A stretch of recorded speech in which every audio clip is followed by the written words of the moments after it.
I understand.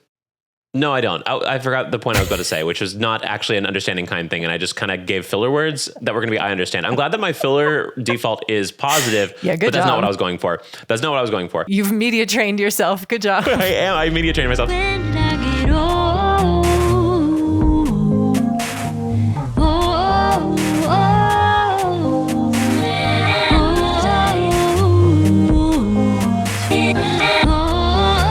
Hi. Hello, my friend, and my friends listening. Yes, welcome back to Keep Me Young. I am Blake. And I'm Heather. And this is Keep Me Young. I just said that, but this is Keep Me Young again, just so you know, don't ever forget it. This is your weekly podcast to watch two millennials queen out, baby. And also try to keep each other culture. Yes, queen out. Also just watch each other, keep each other culturally relevant through pop culture, entertainment, reality TV, most likely this week based on my stuff and what probably is going to be Heather's stuff, et cetera, politics as well, occasionally, just to keep us real saucy with it. You know, everybody loves a politic. Learning from them, watching other people make mistakes, making fun of them, sometimes learning from them. It's great. It's great over here. Yeah, welcome back. It's great. We're all having fun. God damn it. Damn it. Yeah. Anyway, hi. How are you? Hi. I'm so good. I'm so troubled by Secret Lives of Mormon Wives. I'll just start right in. We'll just start. Okay, because that was my aging, so we will get to that as well. Maybe we can loop back. I'm not sure. Is that your aging or your young? There's so much that happened. I guess it's my aging too. We can just jump in. We can jump into both of our aging. Okay, we'll start with aging. That's probably good for our mental health to end with the keeping young, actually. And with the youthful.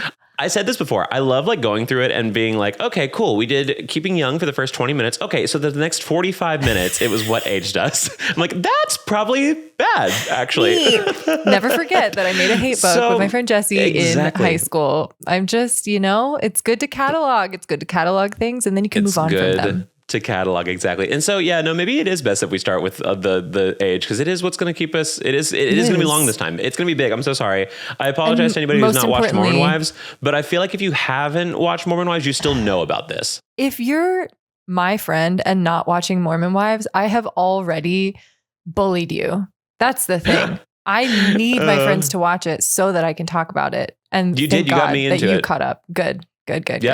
Yeah, I'm only halfway through season 4, so that's not really as much of my talking points as much as it is the literal hellfire those divas went through in the last 48 hours. My God. They're in the 9th circle, baby. They're in the 9th circle of hell. I mean, this is next level because it was messy, but it was contained in the show. And now this is like, I guess it wasn't though. I've watched some videos that are like, hey, so remember when season 1 started with Taylor getting arrested? Like this has been happening. This is like how the show started. So we shouldn't be that surprised. But also now we're attached to them. I know. Exactly. But now we're like so attached to them and we care about them. So we care about it more. Because like the first episode happens and then episode 2 is like what, like 9 months later or something? It's like an insane jump, right? I forgot Isn't that a thing?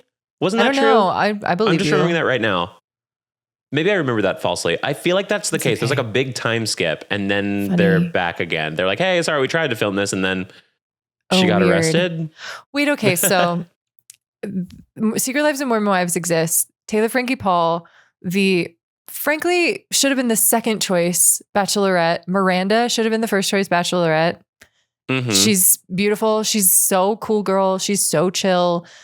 Is Miranda the low voice one that was like also in the throuple? Or in the hookup, in the swingers? In the swinging. Whatever it was. She's the swinging. She and Chase were together, but now they're divorced.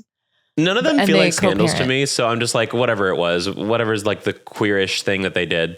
Was that those people who made out and watched each other make out? Cool. I did that in 8th grade at Spin the Bottle, slumber parties, whatever, y'all. Exactly. We did that at a fucking Denny's at the cast after party from the musical. Like, shut up. Oh, wait. I did that too in a parking lot after the musical. Just kissing. I don't think it was even Spin the Bottle. We were just kissing each other. Oh my God. No, exactly. I think there was like one time. This was not into high school or middle school, because here's the thing. I've talked about this before, I think, on here, but I found out much later that when I was watching TV shows, I was like a teacher's kid, and so I wasn't invited to things. Understandably, I get it. No hard feelings. But I remember finding out in college that all of those things of like high school shows where they like drink and have sex. Apparently they were actually doing that. And I thought TV was just showing that as like a cautionary tale. Yeah, no. I did not know they were actually doing things.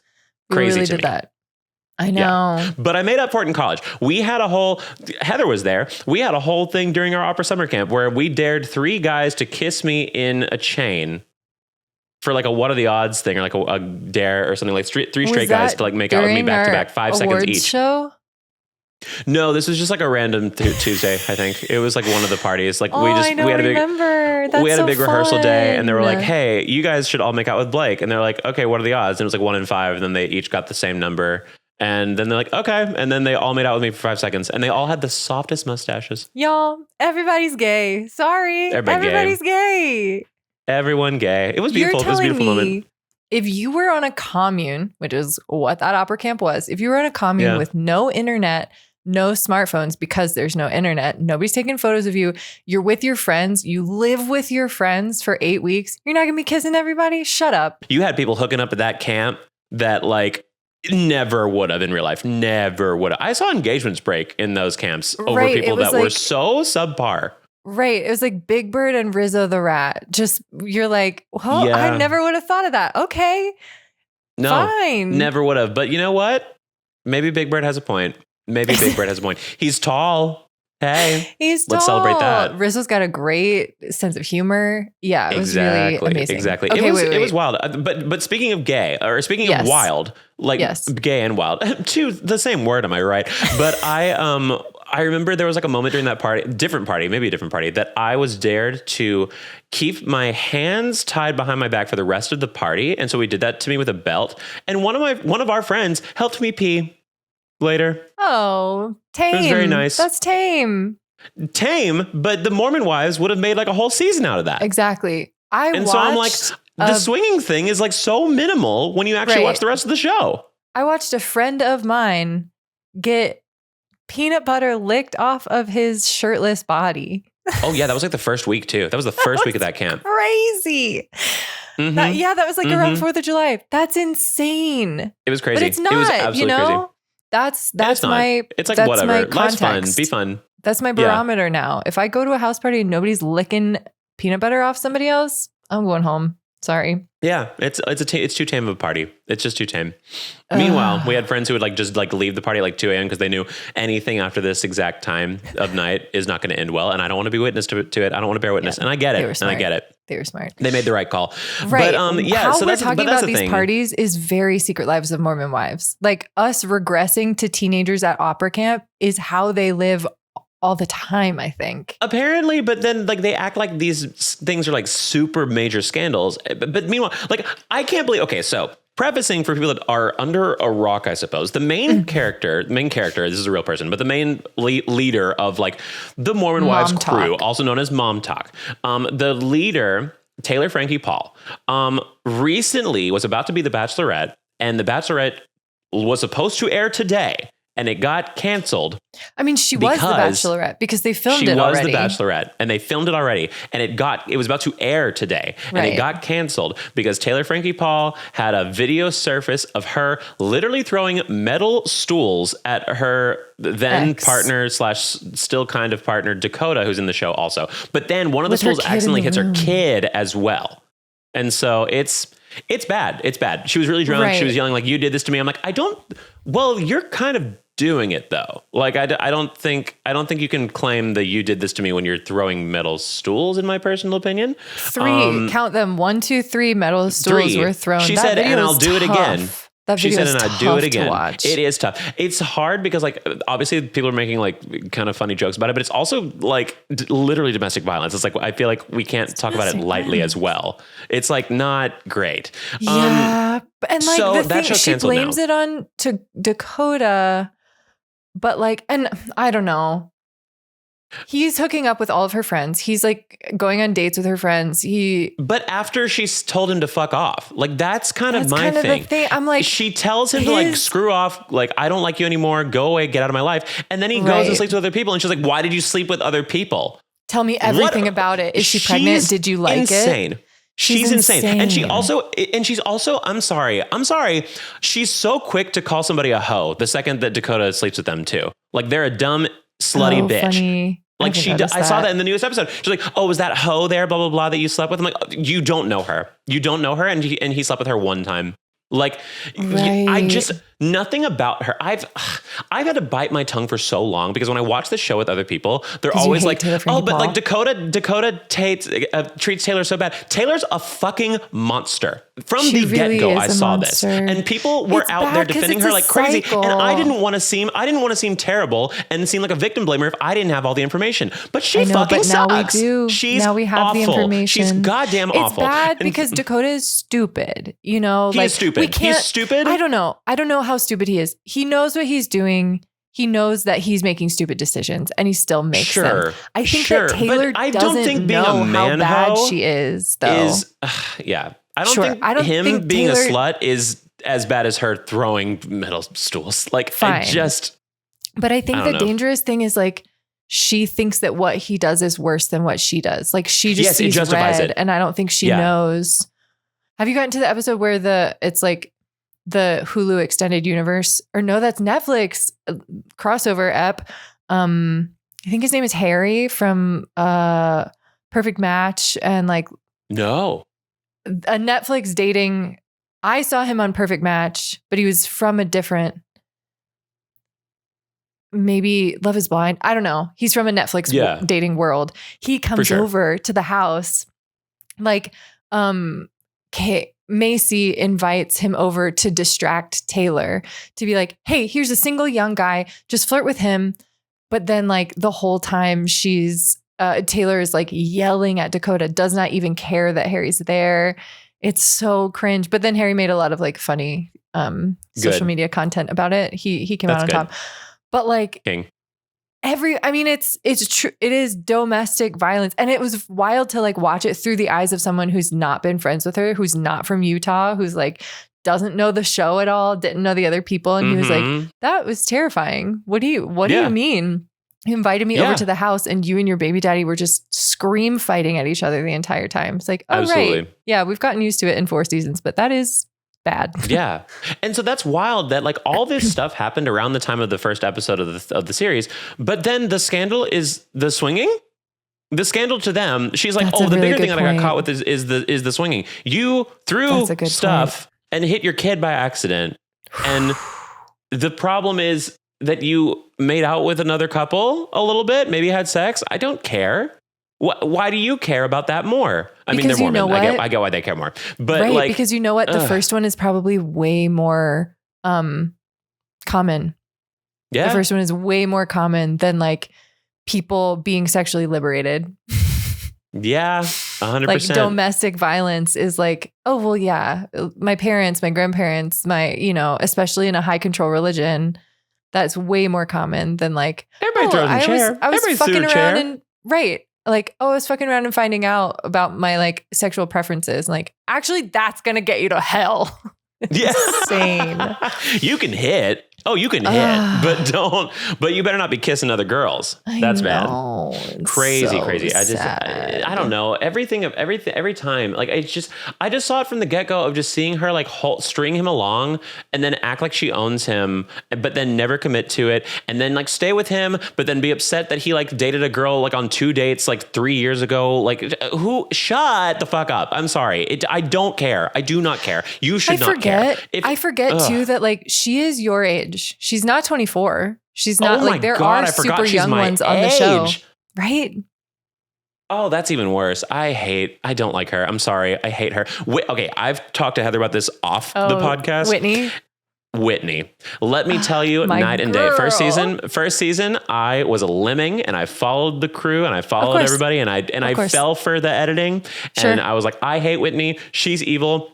I'm so glad everyone's calling her out, blah, blah, blah. You know what? I'm going to say it right here for all the world to hear, depending on how popular this episode is. I feel that Whitney did not psychologically torture them enough. They deserve it more, actually. In my opinion, they deserve to be psychologically tortured. If it changes their brain chemistry, it's probably for the best, because whatever the mix is right now, it's the worst it could possibly be. So if you jumble it up a little bit, I think it could only improve. So that is my opinion on how Whitney treats these people. She's better than them. She knows it. And I'm glad she knows it. And she knows she has a way out. I think that's like... She does. The sad talent. She has and talent. Interesting tension of it all is that like Do you mind if I spoil part of the season for you? I mean, I don't really care that much. I'm not that It's already happened. Okay. Like, it's the Dancing with the Stars I know. arc of her and Jen. I know that. Yeah, that's fine. So then they have a huge fight where like Jen knows that Whitney has been offered Chicago on Broadway, but then she never congratulates Whitney about it. She knows it for like a week and never says anything to Whitney, which like is fucked up, but also like normal. But in that friend group, they like obsessively support each other in a very public, performative way. So like, of course, it's never like genuine, but right. It would be like a very big deal for her to know for a week and just say nothing to Whitney. And so Whitney loses it, being like, are you not happy for like, why do you hate me? Why are you so mad? But like Whitney overreacted. 100%. Whitney overreacts. Fair. She sees red in a like child tantrum sort of way. Yes. It's like, and she's cursing and she's like spinning out. To me, it feels a little more contained and a little more like inner child throwing a tantrum than Taylor Frankie Paul literally throwing chairs at her children. But then Whitney looks like the bad one because like she's spinning out because these people are like so resentful of her and like withholding from her. When like and they've she all got been offered to like a lead on Broadway, dude, and you're saying that that's your friend and you're not congratulating. It's just jealousy. They see that she can get out of there.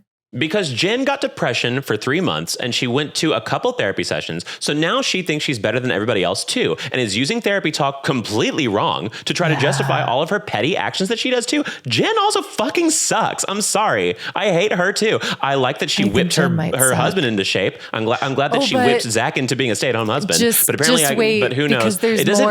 Does that not stick either? I hate this show. I know there's like a parallel. Zach and Connor have a scene where they talk to each other and they're both basically like, what's your experience of like being a stay-at-home husband? What's your experience of being a stay-at-home dad? And like Zach is crashing out. He's like, I hate this. I can't, like, I don't have any meaning in my life. It's just so much work raising 3 kids. And Jen is like, yeah, I did that for the past 5 years. Connor, on the other hand, is like, I picked up close-up magic and it's giving me a lot of purpose in life. The only Connor's man Whitney's I would husband, marry. right? He's what? Connor's Whitney's gay husband, right? Yes. Okay, good for him. Yeah. I think both of them could be. They're probably bi. They're probably both bi. I think they're probably both bi, and I think that's fine. Be bi for bi. Be bi for bi. That's hot. The only man I would marry is Connor. Truly. Amen. Yeah, no. And he's cute too. I absolutely support Whitney and being with him. If they're having, I mean, if it's working, then great. Good for them. Yeah, I think so. I just like calling Connor Whitney's gay husband because it's just funny to say that. I know. I think we all agree. He's probably bi. It's not any of our business anyway. If he's straight, great. I'm not gonna whatever. But it's just kind of funny sometimes to be like, Whitney is the thing. He loves Whitney, and that's all that matters. And that's all that matters. I do have so I have a little like in my side about gender stuff. What's new? Everybody being like, Connor, that's how a husband should be. That's how a husband should act. And it's like, they always quit his job, stay home with the kids, and like pick up a hobby because he has no career anymore. What if you were saying that about a woman? Yeah. Like maybe we've gone too far. He is supportive. We love that he's supportive and we love that but like, you're saying that in order to be a good husband, you have to be the type of wife that we all are mad about people being forced into being. So like, everybody just think about there's that. There's two sides to this coin. There's 2 sides to this coin. It's a double-edged sword, and I completely agree. I think that, I don't think feminist reparations are making sure that men have no purpose now. Like, I don't think that's the right way either. I completely agree. Sure. I think he's happy about it. He's not being forced into anything. That's the thing. I think Connor's fine with this. I don't think Connor's being forced into it either. I think that he just didn't want to work, which fair. So that's fine. That's fine. Take care of your kids. Zach was going to be a doctor. I understand how killing that drive is probably eating him alive inside, which to me, small, slight petty side of seeing him in like season 1, 2, great. But the other part of me is like, he needs to have a purpose again. I'm also like, can't y'all afford like full-time nannies? They probably do. They probably do is the thing. It's probably off camera. They probably, because even when those girls were hanging out for like, when Taylor was having everybody over for bagels and talking shit about your friends, crazy concept. Everybody here needs a hobby also, but none of them have hobbies or drive. All the kids just go play in the playroom. But there's in the background, there's a nanny. In the background, there's a nanny holding a kid. There's like an extra girl. I'm like, who's this? And it's a nanny taking a kid back. Right. And they couldn't cut that shot because they needed that line. Right. This is sorry, I'm getting like gender studies on this, but like this is the problem where we're like making it such a binary argument of like either like the husband has the career that he wants and the wife stays home, or the wife has the career she wants and the husband stays home. It's like, wait, back up, like zoom out a little bit to see that like the structure is broken. If we can't raise children in this country without one parent of a 2-parent household, like being miserable, that we don't have to like just vilify the parent. Zach sucks. I'll say that. Zach sucks. But we don't have to like vilify the parent for wanting a job and wanting like purpose, and the purpose is a job. Like that's totally fine. Zach is a monster, and if we're not he deserves talking to have about drive. Right, but if we're not talking about like what are alternative types of childcare, what does a communal child rearing experience look like? What does universal childcare for all look like? Bernie 2025, like it's just such it's so reduced, and I get it, but like. Yeah, if nobody can pursue their dreams, if no couple can both pursue their dreams and raise kids, like it's not the couple's fault. There's a lot of else at play here. I agree. I understand. No, I don't. I forgot the point I was about to say, which was not actually an understanding kind thing. And I just kind of gave filler words that were going to be, I understand. I'm glad that my filler default is positive, but that's not what I was going for. That's not what I was going for. You've media trained yourself. Good job. I media trained myself. But what I was going for was this, I've never watched a Real Housewives series before, any of it. I imagine this is what it must feel like to a degree. But this show makes me so mad because I am like, I don't know why I keep watching it, and I don't know why it entices me to keep watching it, but there is something about watching a show where you're not rooting for anyone. Right. I don't want any of them to have the success they have. It's girls. I don't want any of them to be fulfilled right now because I don't think they deserve it. They're all awful people. And like everybody's taking sides all the time and they flip flop all the time because they're all awful. I'm like, can you just remember a week ago when you hated this person? Hold that. Hold that you don't like any of them. They all are awful people. I'm sorry. I hate to simplify that down to one thing, but like these people, every chance they get, find ways to be monsters to each other and everyone around them. It's true. I can't stop watching it. And I hate me for that too. I know. Exactly. It is so true. And also like, I was saying this to a friend of mine, like if you took all of those women out of Utah and plopped them down in Brooklyn and they just all lived with lesbians for like they'd be dead, 6 months, first of all. I think they would just completely assimilate. I think they're a product of like Provo, Utah. Oh, like, yeah, 100%. Super, super skinny, like boob jobs for everybody over the age of 12. Yep. Like child brides. All of these things that have like made them monsters are like a product of a high control, like gendered religion. I mean, don't get me started that these people probably have like huge issues with trans people, but then get boob jobs at like 14. Like, that's fine though. But I think like it's all like in this weird, twisted way to like fit in to this reality, this like false reality that exists in like Utah Mormon church. Yeah. That like if you lifted them out of there and put them somewhere else, I would really be curious to know like who they would be outside of that. True. You know? I think a couple of them would get a little mouthy and get themselves beat on the street, but I think most of them would be fine. I think Taylor would get beat on the street. Sorry. Just putting it out there. But I think a few of them, I think Whitney would thrive. I think Whitney already is thriving in Manhattan. Yeah. And I think and Manhattan's a little bit different from Brooklyn, but it's true. I think she's thriving there. She's doing great. Somebody mentioned this on Twitter the other day. They were like, I can't remember who they said. I think they might have said like Jen maybe or somebody like put them in Real Housewives. And then somebody, I think it was like of Salt Lake City. And somebody was like, she would get eaten alive. These women are in a state of perpetual high school mentality. You don't want to put her in a room where these are viper-tongued women. They would get eaten alive by these these are actual antagonists. Like what they're doing is high school. And they're like these women will kill her. Yeah, exactly. They're like 40 and they'll kill her. Yeah. Right.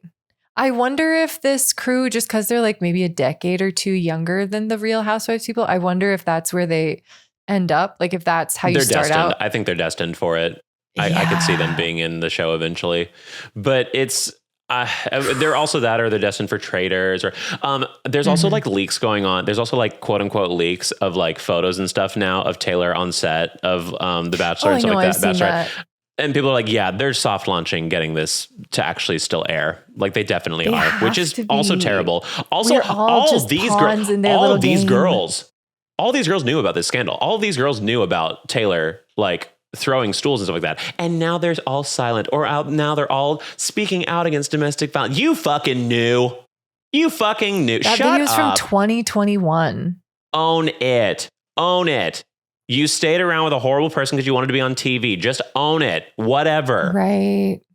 To act high and mighty is where I get mad. If you're going to do it, whatever. Like you can't control who your co-stars with in a show. But if you're going to act like you didn't know and you're so against this and blah, blah, blah. And I'm sure you are against this, but it's they love the drama of it though. But you're against it, asterisk. You're against it with an asterisk at the top now. Right. And that's just simply what it is. Sorry. Yeah. I mean, enabling that kind of, also like they probably have it in their own home. You've seen how Jordan talks to Jesse. Yeah. Like they can't dissociate themselves from it because it's in their own homes too. And like fucking, who's the girl who got Jace and Michaela, they all have the same name. Mm-hmm. Yeah. Jason Michaela, he was 21 and she was 15, 16. Yeah. Like got groomed and had a baby at 16. So like they maybe can't even see that it's bad. I was about to say, I will say, now that I said it out loud, I was hearing myself and I was thinking for a second, like, oh, I forget they come from a culture where they think that women can't abuse men. That's also fair too. Total infantilization. But they still knew that shit was going down. Complex, total. But then like it's real, like they are victims of this like weird oppressive thing. It's weird. I guess I have to start watching them as lab rats and not as people. And I guess that's the only way I can get through living my day to day. Because that's just kind of what they are. They're a product of a surrounding situation. I don't know. So, do you want to go see Chicago with me and see Whitney? With Whitney? Is it still out? And is it still not $1,400? I would. Right. It's like sold out. I'll look. I will look because I would love to. We could try and rush or something. I'm genuinely intrigued. She's a great dancer. She's incredible on Dancing with the Stars. My friend saw it and she said she's great. Oh my God, really? Yeah. What else? Like, did she have other reviews of it? I think she just said that she honestly holds her own really well. Like, she's not the strongest singer, but like, you don't have to be as Roxy. So like, whatever. Right, exactly. But she looks fantastic. She dances. She holds her ground with them. Yeah, that girl with the bob is the actual singer in the show. Yeah, I can't remember the other characters very well. I've watched it too. I watched Chicago a few years ago. Yes, I watched Chicago a few years ago when Jinx Monsoon was playing Mama and loved it. She was great, but it was so fun. And it was a fun show though, and I had a lot of fun. I would watch it again. It's a good show. It's a very good show. Yeah. But yeah, no, that would be sick. I would love that. Also, last thing on Mormon Wives, I suppose, because like the whole everything is collapsing around them. But like also Jesse's getting divorced from what's his name, her husband. Oh, that's happening. Yeah, officially. It was like the same day that was announced. Wow. Oh, I didn't even see that. It was buried underneath everything else. Yeah, he filed for divorce. The husband filed for divorce. He filed for divorce. Mm-hmm. Interesting. Which I get. I don't know. I mean, she's the one that did it. He's a dick and he sucks, but she's the one that did it. And okay, that was one thing, Heather, that made me really mad. And maybe I'm just being dumb boy brain about this, but like, why did all of the wives ask, how was the villa? Like acting super happy. And then the guys were like, it was fun. And then they were like, they were mad after they said they had, but why are you having fun? Why was it fun? They're like, yeah, go have fun. We love you. We support you. Like, oh, you had fucking fun there? You son of a bitch. How dare, like, what is wrong with these people? They're all bad partners. It's high school because they had to like drop out of high school to have babies. You're right. Oh, they never went to wait. Okay, so I've said this about Taylor Swift too. Like this is the mentality that comes from never going to college. Yeah. Yeah. Oh no, they're all just college freshmen like again and again and again, like Groundhog style. Yeah. Groundhog Day. Did they go to college? Groundhog style. But did they go to college or did some of them go to college at least, Whitney got a like dance degree from BYU. I know that. Probably they went to college, but also probably. Like. But also if it was BYU, then you just went to high school plus. Like, probably. it's all the same Especially people. if it's still in Provo. Yeah, dude. It's just they're just exhausting. I guess They are. I guess so that's that. We've been on this for exhausting. half an hour. But I could do it Really? I could do it all day. But I could do it all day. They're Okay. just the worst, and Well, you it makes still me have so to finish sad. the season, so I'm sure we'll come back to this next I do. time. We'll come back. There's a Whitney, lot if you at the end of if the there's season. any chance, Whitney, that you're listening to this, A, please get us tickets to your show. We'd love to see you. Please. And B, go harder on them. Honestly, be meaner. They need it. I think they actually need somebody to tell them, hey, you're fucking stupid. Because like apparently that's like the only way they could stay tame. Because while Set Whitney was the bad yourself guy in the first free. season, everyone else was like being pretty tame. Because they had Whitney all the time telling them they were fucking stupid. And so I think that's important. Right. Taylor has gone off the rails. Whitney, it's up to you. Yeah. Yeah. When Taylor's not getting constantly dunked on by Whitney, turns out she's a monster. So I think it's maybe for the best. Yeah. Good hypothesis. I stand by that too. Thank you. Oh my God. That. What's keeping you young? Let's refresh. What's keeping me young is it's Hilary Duff having her. It's kind of keep aging me too. But before I say that, it's trying new things and being bad at them. Fun. Oh my God. Good. Such as wheretofore, such as playing saxophone, and it was really hard, and I dropped it and had to get it repaired, and it was my friend's saxophone. No, but I learned a lot. I learned how fragile saxophones are. Good. And it wasn't that expensive of a whatever. And also I sprained my knee skateboarding, but I was going so fast down a really big hill, and it was so fun. And I fell, but like it was a smart fall. All I did was a sprain. I could have like it was on asphalt and I didn't have pads on. And that's what I learned too. Like as dumb as pads look, I will be wearing them all the time now. Yes. Because I'm getting to a point where like I'm going faster. Like before I wasn't going fast enough to ever like really, really hurt myself. I would maybe like tweak my back, sort of like moving quickly, but I'm trying to go faster. Therefore, the risk is higher. So I will be wearing pads. Heretofore. Exactly. But I could have like ripped the skin off of my legs, and I fell in a smart way because I learned how to fall. So I'm just having a grand time. And I'm like surprised at how I think earlier in my life, I would have felt so dumb and like, oh my God, this is why you shouldn't try things you're not good at. Oh my God. Why did you think you could pick up these hobbies as an adult? And thankfully, thanks to, I don't know, just growing up and therapy and being nicer to myself, I'm like, hey man, that's so cool. Good job. Like you went really fast. You had such a fun time. I was like reading music, playing saxophone, like playing duets with my friend, and like, cool. And then you're not going to know what to do because these are brand new things to do. So that's my like inner keeping me young. Yeah. And then the pop culture keeping me young is, I can't tell if Hilary Duff is aging me or keeping me young. I think keeping me young because like, let me see how old she is. I feel like we're similar ages, but her life is just so different from mine. Yeah, she's lived. She's lived. She's had a lot of lives, a lot of hats. To already be like a legend, she's like 3 years older than me. Yeah, to already be like a legend at that age is crazy. To like have like a lineage and all that kind of stuff, you know? Right. But like she's been married for 10 years. She's got multiple kids. She's still married? I think so. Oh, I didn't know that. She's got that song about like giving head in a bar and then they go home and then they feel like roommates. Well, there's that one. Oh, nice. I know. There's that one photo of her getting engaged where she immediately gives him head afterwards too. Cause like paparazzi found photos of her, like there's in a hotel room and she got engaged too. And it's like, oh my gosh, excited. And then mouth closed. And then it's just her like in his crotch.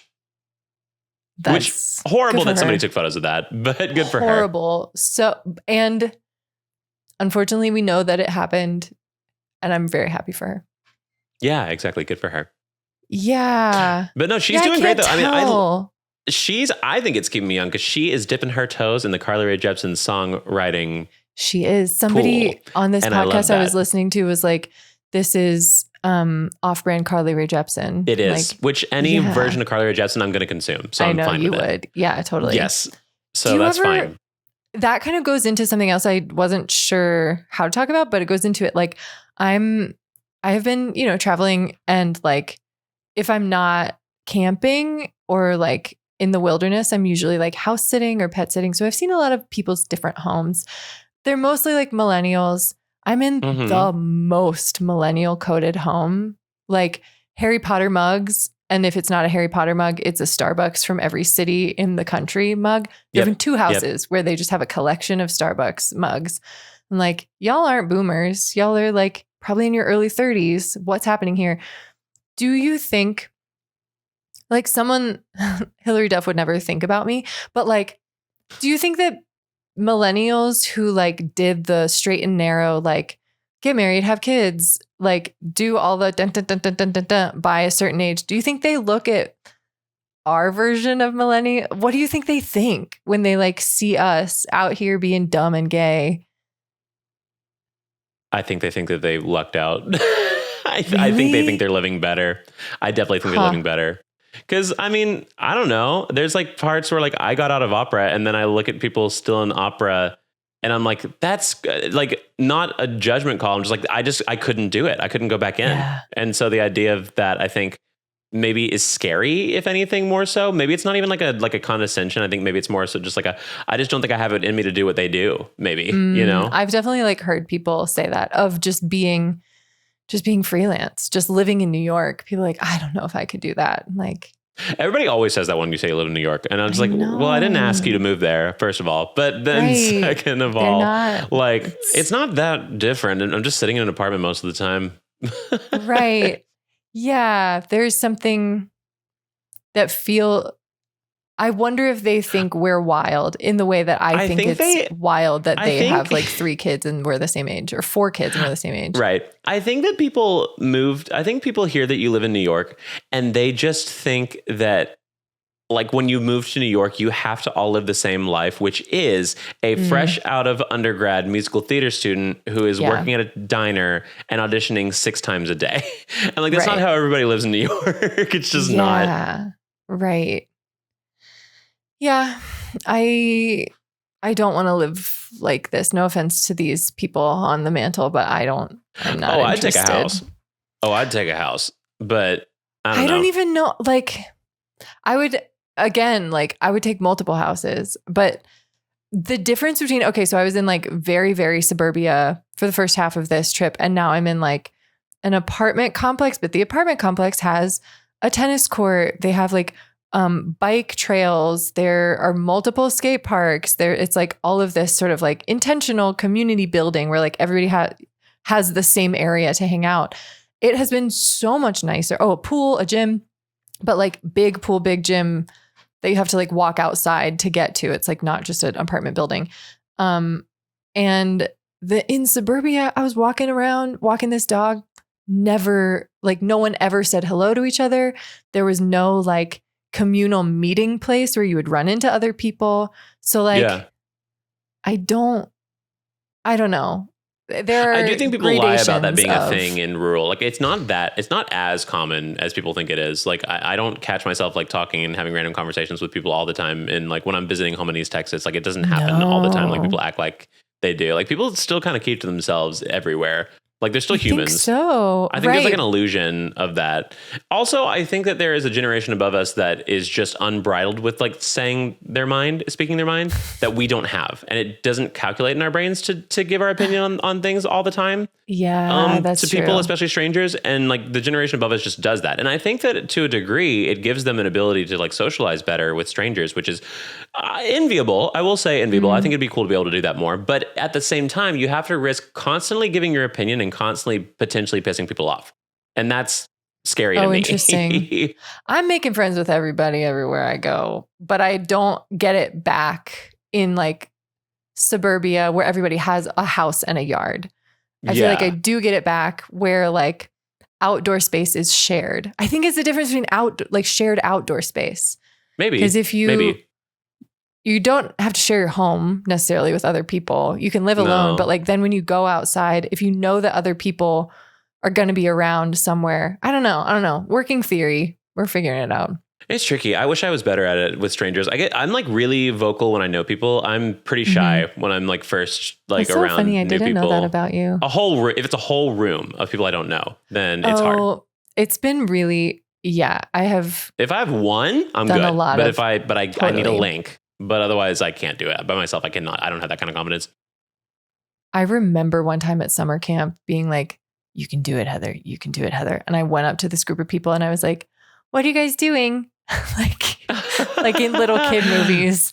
And then it worked. But it's I did it my freshman year one time with like a study group that was happening in my dorm for like the next like exam coming up for biology class when I was still pre-med. And these were they just came off as like the it kids anyway. Like, I don't know, like they were always answering the questions in biology and stuff like that, but they were just like studying right outside my room. So I was like, "Are you guys studying for the same exam? Can I join?" Like, "Yeah, sure." And it was still awkward because all of us were freshmen and it was in the honors dorm. Sure. So like they had no social skills. So I don't think I had the same success, but it wasn't miserable. So it was like fine. Yeah. But I still think about it back then. Like, you could have just not done that. It is what it is. I don't know. It was crazy. I just like also so desperately needed to get a better score in that exam. I was like, whatever, I'll be around the kids that are clearly answering stuff. But then like half of them dropped out too. I thought that I thought like all these people, it's so funny. All the people that I thought that were going to like shine in that pre-med program all dropped by the end of that first semester. It was crazy. Wow. But, yeah, it was all be Zach's, you know? But yeah, no, it's hard. It's hard that shit was. It's hard to like reach out to those people. It's hard to reach out to people randomly as strangers. Still working on it. Still working on it at 31 years. So I'll go with you. My mom I have watched her make friends with every cashier, every stranger on the street. My mom does it too.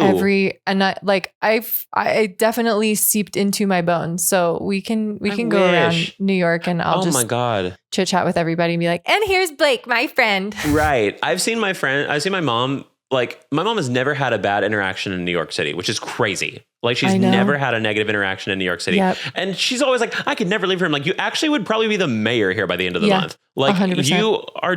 You would do amazing in this city." But like the concept of her being in the city, she just cannot do it. But, but yeah, I don't know. It's just wild. But yeah, good for her. Good for her. I wish. But oh well. I know. How do we get here? Millennials, Hilary Duff. We can't all be our moms and we can't all be Hilary Duff. So. That's the truth. That's keeping you young? That's the tea right there. What's keeping me young is, Mayor of New York. Mamdani's wife had a bit of a scandal this week. I did not hear. Tell me. I call it scandal. It happened like yesterday. I call it scandal. It's not, because because I think the generic person doesn't understand what gay people find funny. And what is a very memeable line to use in the future. So it was unearthed, I think, by TMZ. I'm on TMZ reading it right now, but who knows? It's almost always TMZ. Yeah. It was unearthed. An old tweet by Zohra Mamdani's wife, Rama, who we all know her, gorgeous, like so cool, very chic. Cool girl. That's cool girl. A tweet from her back in June 16th of 2013. These people are so desperate to make him look bad. No. His wife's tweet from 2013. Nobody look up what desperate. I wrote in 2013. No, exactly. And she has a picture of a bunch of people following her on Instagram. And it says, and the tweet says, a bunch of whys, "Why are all these FGTS following me?" And it's so funny. I'm sorry. I'm so sorry. It's so funny. That's so incredible. Funny. Why are all these f-slurs following me? Like, I'm sorry. It's funny. I don't care. Because here's the thing. I'm pretty sure she's queer also. From what I've heard, it's giving bi. It's giving bi. I mean, they come off as bi for bi couple also, speaking about bi for bi couples. Absolutely. But so she cute. Comes off especially as queer. She definitely, like, to me, which even if she wasn't, she was 15 in 2013. That is so funny. And Republicans like, "We got him." I'm like, you guys literally actively hate gay people. You don't get to have this as a gotcha anyway, even if it was a gotcha. It's not one, but even if you wanted it to be, you're actively campaigning to make gay people have worse lives. She said a hyphenated version of the F-slur. No one cares. No one can. You know what? I'll say it right now. I do it in all my videos. She has the pass. So there you go. Hey, she's immune. Sorry. She can say it. She can say it the same way that Charlie XCX can say it. She can say it. I don't care. Exactly. I don't like it's so dumb. It's so dumb. This is the same shit. This is 2020 woke all over again. This is 2020, 2016, 2012, whatever, woke 1.0 all over again, where we're finding old tweets for people and they're just doing it for the sake of trying to have a gotcha. They don't even care about gay people. So especially I don't care about you. Our president is on the Epstein files. You think I care if Zora Mondani's wife said the f-slur one time in a way where I could use this a ton? I'm going to be using this all the time now. That's funny as hell. Why are all these f-slurs following me? Oh my God. Wait, I want to do a photo shoot where it's just all my gay friends behind me, like little ducklings, and then her tweet above it. Exactly. It's so cute. And so that's the thing. That's what so people are responding I don't think you understand how gay people's humor works because this is the funniest thing in the world to us. Here's the thing.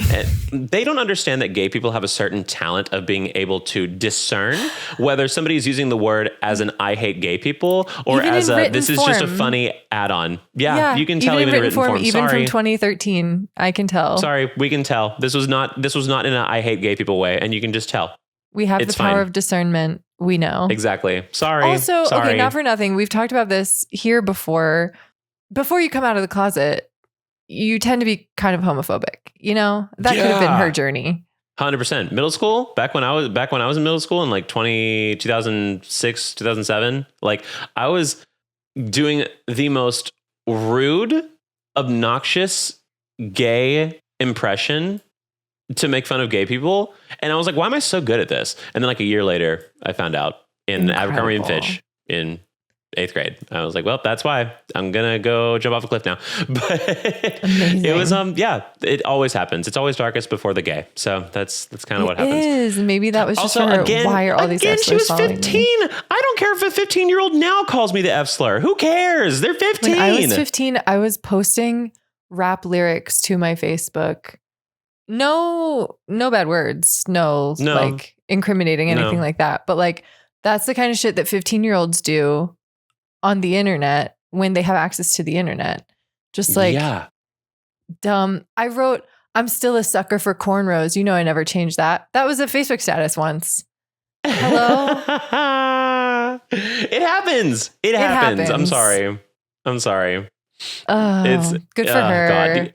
That's the thing. Good for her. They're so lame. They're grasping at anything. And just to this is so awful to the gay community. I'm you don't give a fuck about the gay community. Don't know it's not up to you what is bad for the gay community. That's also the thing, you know? Yeah, you also don't know any gay people. By your own choice, you don't know any gay people. So what are you talking about? Anyway, these people are losers. Lord. It's kept me young though, because they tried so hard and they just don't get how it works. They were yeah, call us that. That's they don't understand if you, maybe it's hypocritical, but I think once you become an icon and once gay people have discerned that you are safe, you can say whatever you want. I don't give a shit. I'll say problematic, I guess. I've told my straight friends, if you want to say it around me, I don't care. Don't say it anywhere else. If you want to say it around me as a bit, towards me, that's funny to me. That let their you kids have my permission. Drink in the house. Yeah, you have my permission if you want to say it around me, direct it at me, not to anybody else. As a joke, you can do it to me. I think that's funny. Have a wine cooler in the living room, but don't go outside and don't drive. You can do it in the house. Don't dare and don't ever actually mean it. Otherwise, you will lose those privileges. Right. Did she have something to say about it? What was her response? No, it just came out yesterday. I don't think they've even addressed it, which I think is probably for the best that they don't address it because it's ridiculous to begin with. But yeah. I want to be friends with her and I want to hear her be there were a lot of f-slurs following me. Yeah, exactly. I don't know what to say. There was a bunch of them and they were all f-slurs. I don't know what to call it. Anyway. Oh my God. That is incredible. Great. Oh my gosh. Hell yeah. Yeah. Oh, I would also like to preface most if not all of my straight friends have not used the f-slur around me. I've just always told them it I don't really care that much. That's just my personal policy. I'm not going into rooms and being everyone called me this. I'm saying I'm just chill about this. Biggest pick me gay. Could you imagine? No, certainly not. I'm not actively asking people to. I'm just saying if somebody ever felt the need to for a joke, I'm not going to kill them over it. I'm sorry. Maybe that's my problem. I need to get like a backbone. There's bigger fish to fry. Like there's actual homophobes out there, and they're not the people that are in my life. Right. Well, wait, how did we get here? Great. Well, we could certainly say that Mamdani's wife ate. And speaking of eating, Blake. It's time for Depression Meal Mondays. Perfect. Thank you. I didn't even think about what did I eat? Oh no. I have one that is more contextual than the food itself. Cool. It was, all right, I'm going to try to make this brief. Famous last words. I had a gift card for watching these people's dog. They like paid me and gave me a gift card to this restaurant. Very sweet. I was like, I'm never going to be back. This gift card expires before the time I will be back in this town. Let me bring my sweet friend to get some cocktails. We went. The waitress, the closest talker I've ever met in my entire life. No. She didn't have any other tables. And she was like, I'm just kind of bored. I'm going to be hovering. Sorry. Giving very closeted gay. If that makes sense to you, just sort of like overly familiar, overly like physical and like close proximity. And she was like, are you guys celebrating anything? I was like, should we say that we're celebrating anything? My favorite thing to say at a restaurant, by the way. And, she was like, yeah, that's funny. Should. It's your birthday, right? And so, yeah, we said it was her birthday. She was going to bring us extra drinks. I had this gift card, blah, blah, blah, blah. Fast forward to the end. This was the middle. We're not fast forwarding. She literally read the entire menu to us, like this, and then skip one, this. Okay, skip one, like the entire menu. Oh my God. We like couldn't look at each other. We were laughing so hard at this presence in our lives. Okay. Fast forward. The gift card covered everything that we got, and there was 11 cents left. So my friend put the 11 cents on his card, and then there was a maximum tip because it was so low. It was like maximum tip of $10. We were like, no, like we got $50 worth of stuff. We're going to give you more than $10. Like, how do we do this? And so $50 is 20%. That's like regular tip. Of 50? Yeah, $10 is 20% of 50. Oh, I guess you're right. It felt like, but then it was also happy hour prices. Yeah. She like pulled some strings to get the gift card to work too. I get it. I don't know. The gift card wasn't supposed. Oh, that's what it was. The gift card wasn't supposed to work for happy hour, and then she just like made it work for happy hour. Oh, that's nice. Yeah, that's what happened. Okay, so we were like, well, we want to leave more than this. I ended up zelling this woman $25 because she was like, we were like, well, how do we get funds to you? Like, if we can only leave this much, we want to leave more. She was like, well, I got kicked off of Venmo, but if Cash App or what's the other one? Or Zelle.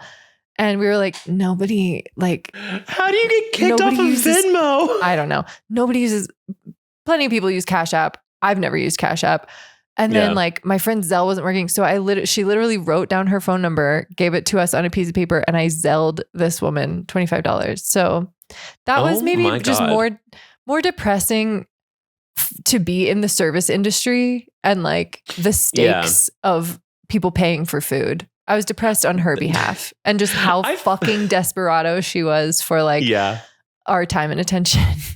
I find this a lot in service provider situations, like usually like towing or not towing, like having my car shipped. I've had my car shipped once or twice before for like between New York and Texas when I just like really could not do the trip or something like that, and I needed to get places in a certain time. And like a lot of the time, like it's like things like that where I'll be like, okay, I can Venmo you. Like, oh no, I can't use Venmo. It has to be Cash App. And in my brain, I'm like, what did you do? Like every time, like I'm like, what happened? What led to this? What led to this? Yeah. So it's always been weird. Like I forgot the worst part. Yeah. Before my friend got there, she was like giving me the spiel. A little piece of food was on her lip, and I was watching it as she was talking to me, explaining everything, talking too close to me. No. It finally projectiles off of her lip, lands on my plate, like my bread plate. She takes her finger, wipes it off, wipes her finger on her apron. And you tipped her $25?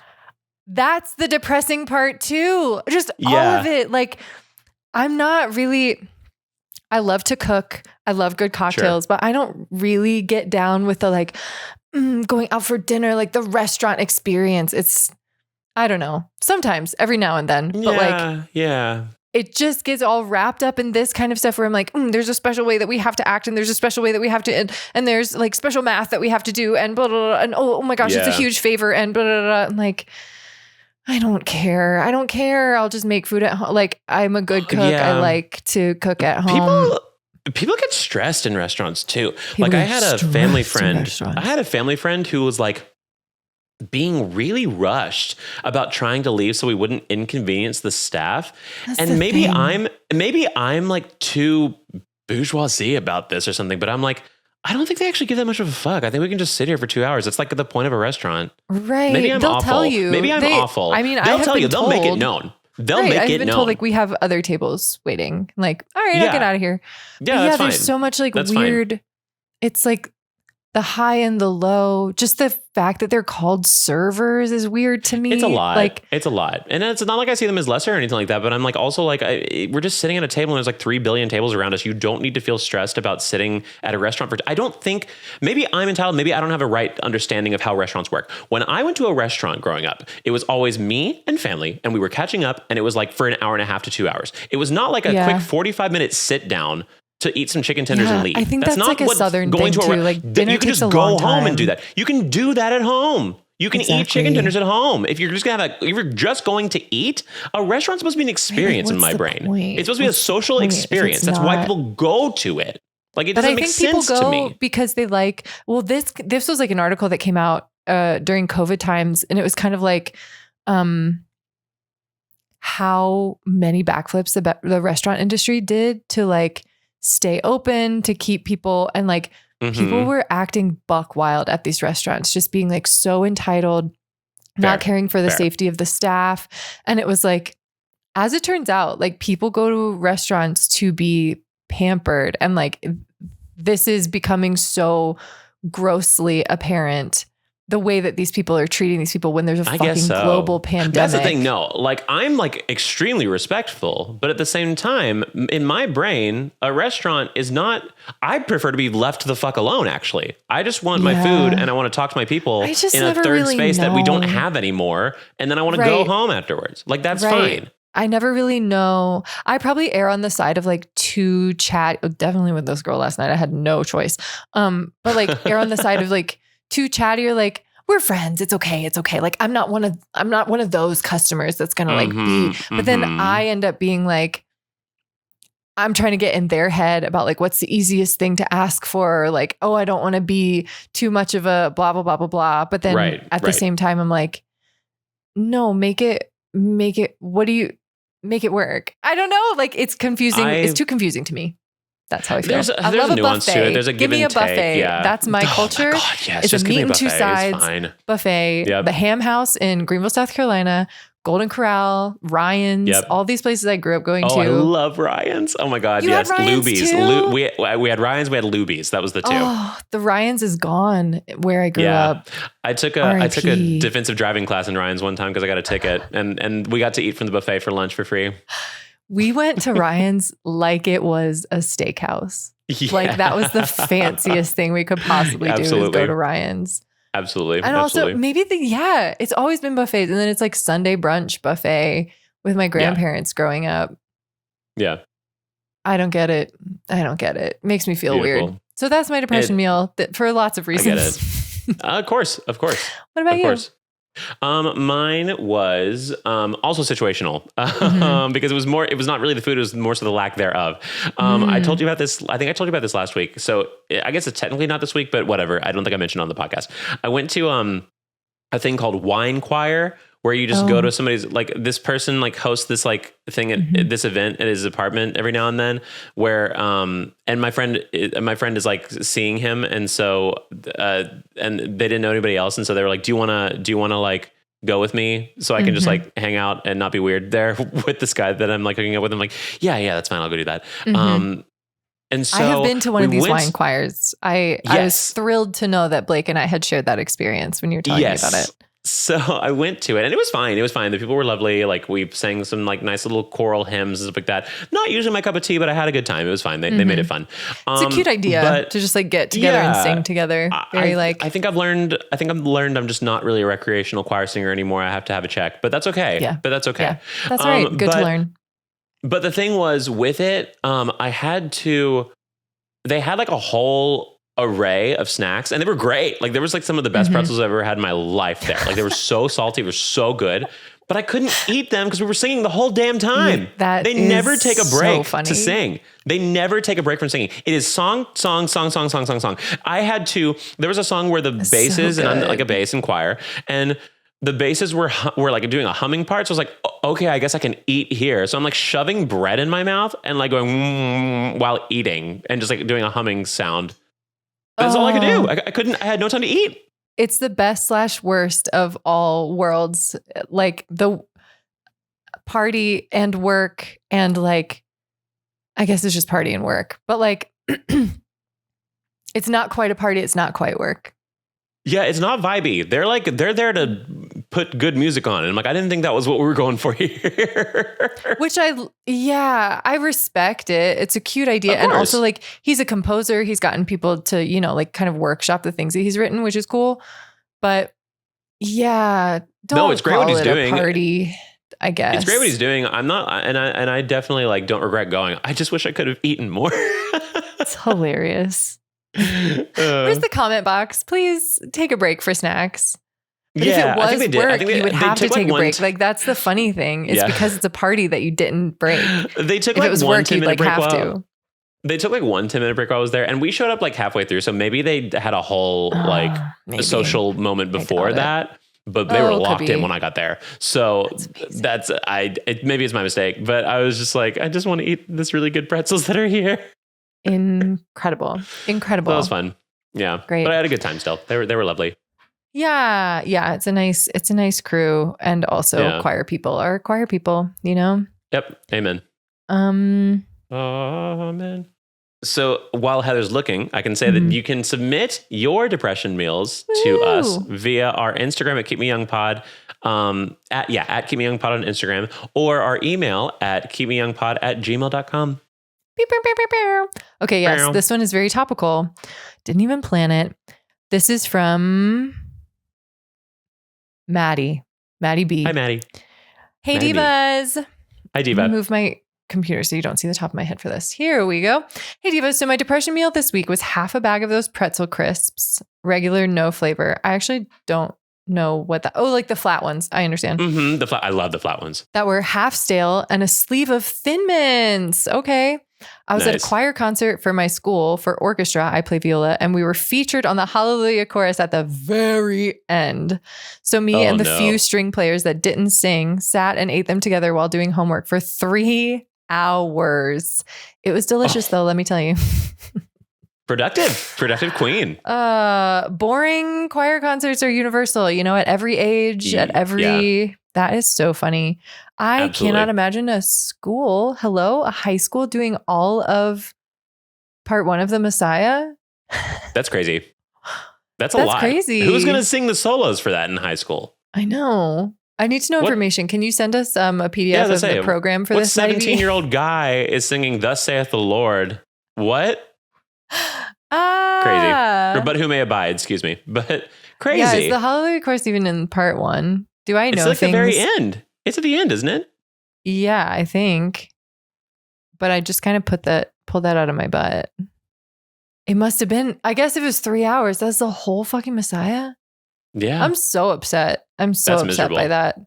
Also, and why didn't the orchestra play for that sat through 3 hours of Messiah? I know. Maybe they just did choral stuff and then they added. Why wasn't the orchestra playing for the whole time? What was happening? I need to know more details. Thank you, Maddie. Thank you for submitting. Yeah, that'd be great. That'd be lovely. Thank you. Thank you. Okay, so we got fan art that I will introduce to the visual world somehow, but it's like cute. Portraits we can post of it the two of us. We can do that. So cute. Oh, I got one too from Wishful Vixen, the same person that did the artwork for my what do you call it? for my streams and stuff that we talked about. Fun. Got one of the two of us where you're hugging me, and it's really sweet. Oh, I love that. It's so cute. That's so cute. We can put this on YouTube, but not Instagram. Thank you for your boundaries. Okay, cool. And we have a Q&A with Queer and Gay. Yes, which you can also submit to those same things. You can. Olivier. Hey, my lovely, lovely parasocial podcasters. I'm Period. Olivier, 17. Love it.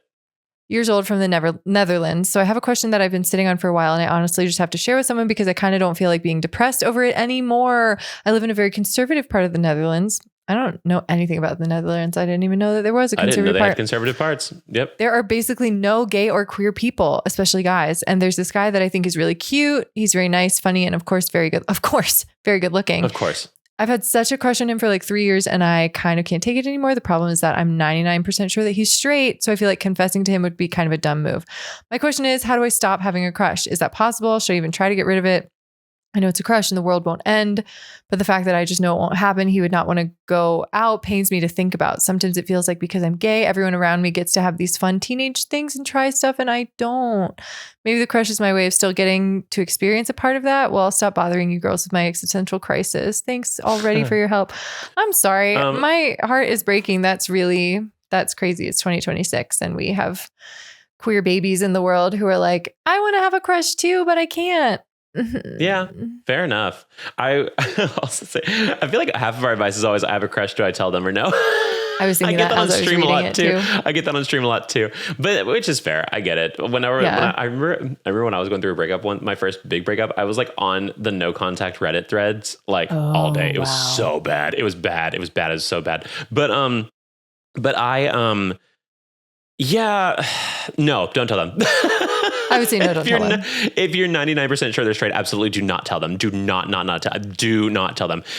That'll be something funny to tell them later on if you're still friends and you're on to other and better things. I've had crushes on my straight guy friends before, and then I went and actually fell in love with gay people, and then I told them later, I'm like, isn't that funny? Better. And they're like, yeah, that's funny because it's not actually something that would be an issue right now because like you're married and you're dating and blah, blah, blah. And like, so it doesn't matter. Mm-hmm. But not worth that risk if you are very sure that they are not. That they're not. And like, also, I'm going to say, it sucks right now for you that you don't have a crush that you get to pursue. You are going to look back when you're like 25, 26, maybe 30. It's different strokes for different people, but you are going to look back on that and be so grateful.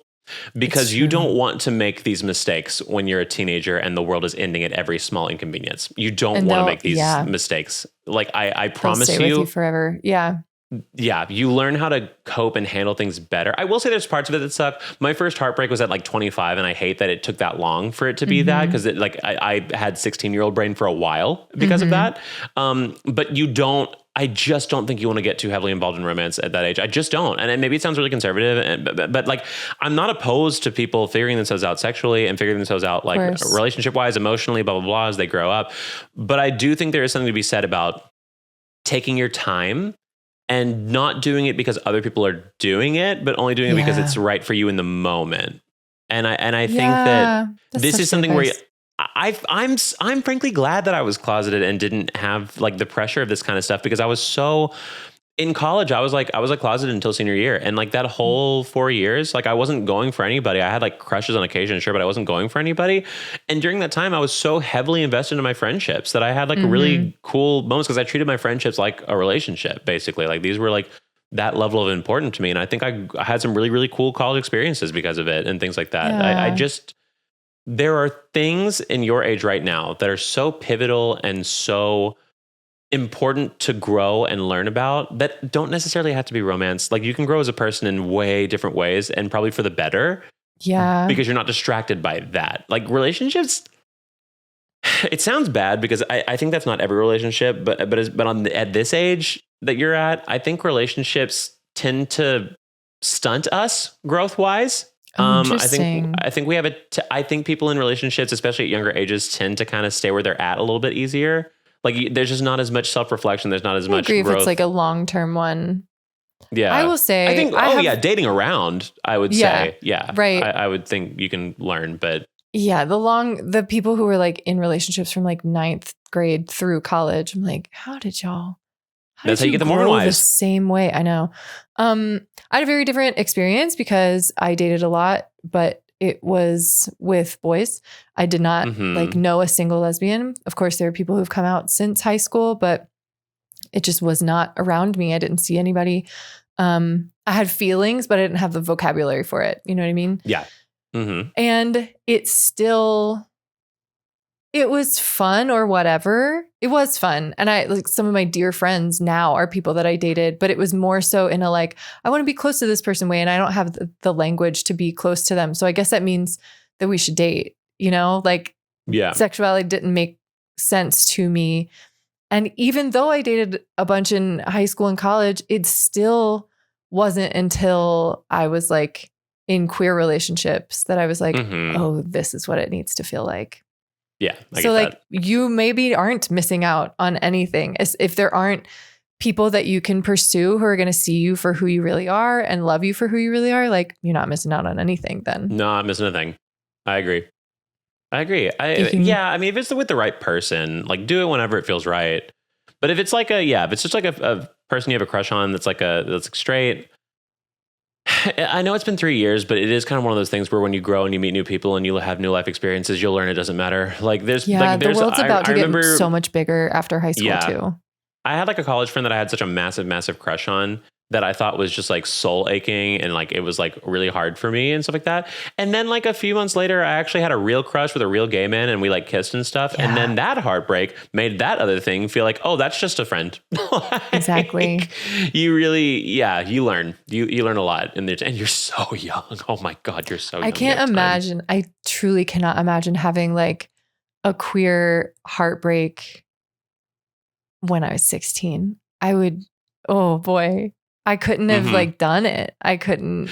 I had like a crush on a co-star back then in like the one act play or something like that. A co-star in the one act play that we were in. But he was kind of touchy with me too, which was like interesting. Yeah. And he was like this like, and he was like at 17, he was like a large, really hairy man. And I was like, human track. I've had the same taste since I was in high school. Yeah. Yes. But you just have real ones later on and you learn that all of those were nothing. And that's kind of, I hate to belittle this because like this is real in the moment for you. And it of course it is. And like your feelings for this are incredibly valid. You will find out later that they don't hold a candle to the real thing when it comes. Yeah. Yeah. And it will come. If you want it to come, it will come. Yeah, absolutely.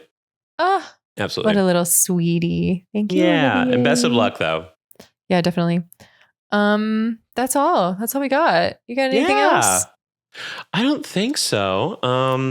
No, I'm good. Yeah.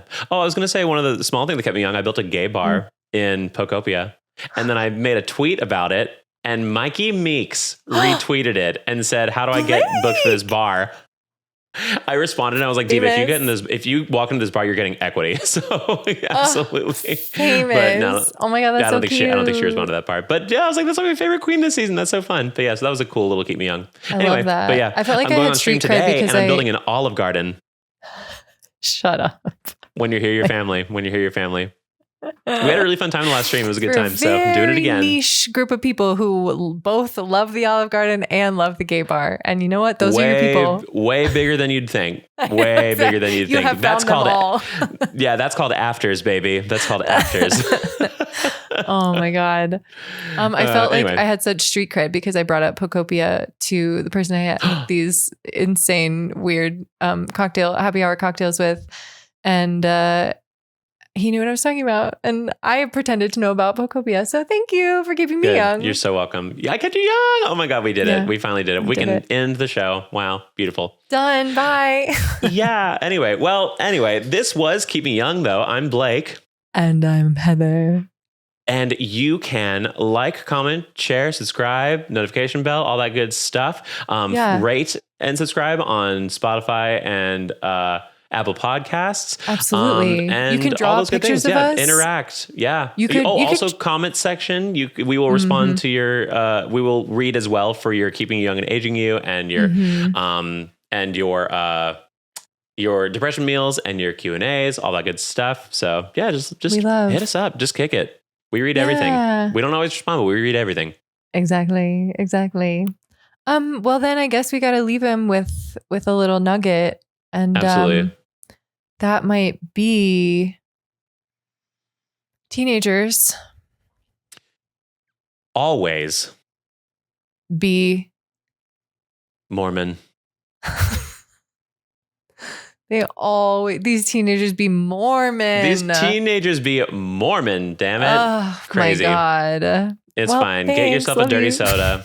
Get a dirty soda and get on Broadway. Good for you. Absolutely. All right. Yep. See you later. Love you. All right. Goodbye. Bye.